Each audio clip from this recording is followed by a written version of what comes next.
The Gospel of Matthew, chapter 16.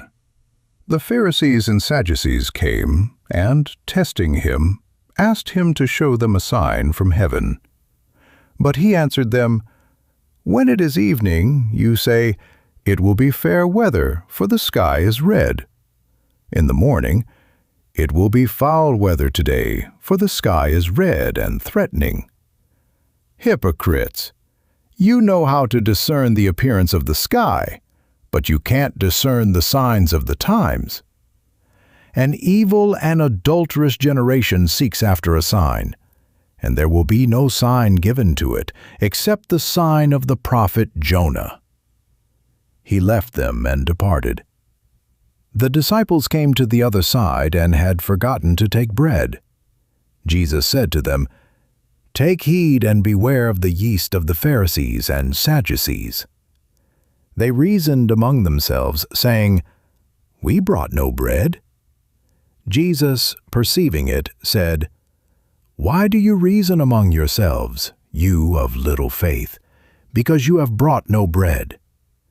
Don't you yet perceive or remember the 5 loaves for the 5,000, and how many baskets you took up?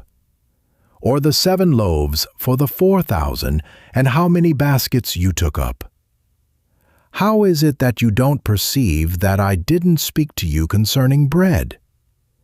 But beware of the yeast of the Pharisees and Sadducees."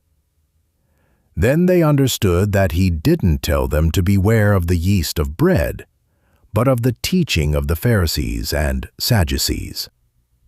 Now when Jesus came into the parts of Caesarea Philippi, he asked his disciples, saying, "Who do men say that I, the Son of Man, am?" They said, "Some say John the Baptizer, some Elijah, and others Jeremiah or one of the prophets." He said to them, "But who do you say that I am?" Simon Peter answered, "You are the Christ, the Son of the living God."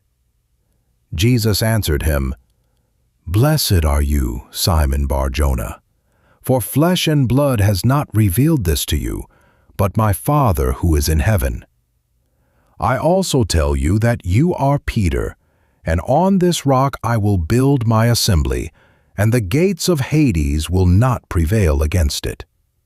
I will give to you the keys of the kingdom of heaven, and whatever you bind on earth will have been bound in heaven, and whatever you release on earth will have been released in heaven."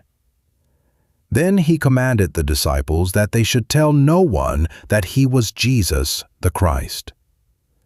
From that time, Jesus began to show his disciples that he must go to Jerusalem and suffer many things from the elders, chief priests, and scribes, and be killed, and the 3rd day be raised up.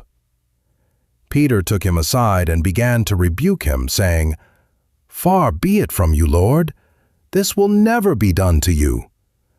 But he turned and said to Peter, "Get behind me, Satan. You are a stumbling block to me, for you are not setting your mind on the things of God, but on the things of men." Then Jesus said to his disciples, "If anyone desires to come after me, let him deny himself, take up his cross, and follow me. For whoever desires to save his life will lose it, and whoever will lose his life for my sake will find it. For what will it profit a man if he gains the whole world and forfeits his life? Or what will a man give in exchange for his life? For the Son of Man will come in the glory of his Father with his angels, and then he will give to everyone according to his deeds. Most certainly, I tell you, there are some standing here who will in no way taste of death until they see the Son of Man coming in his kingdom."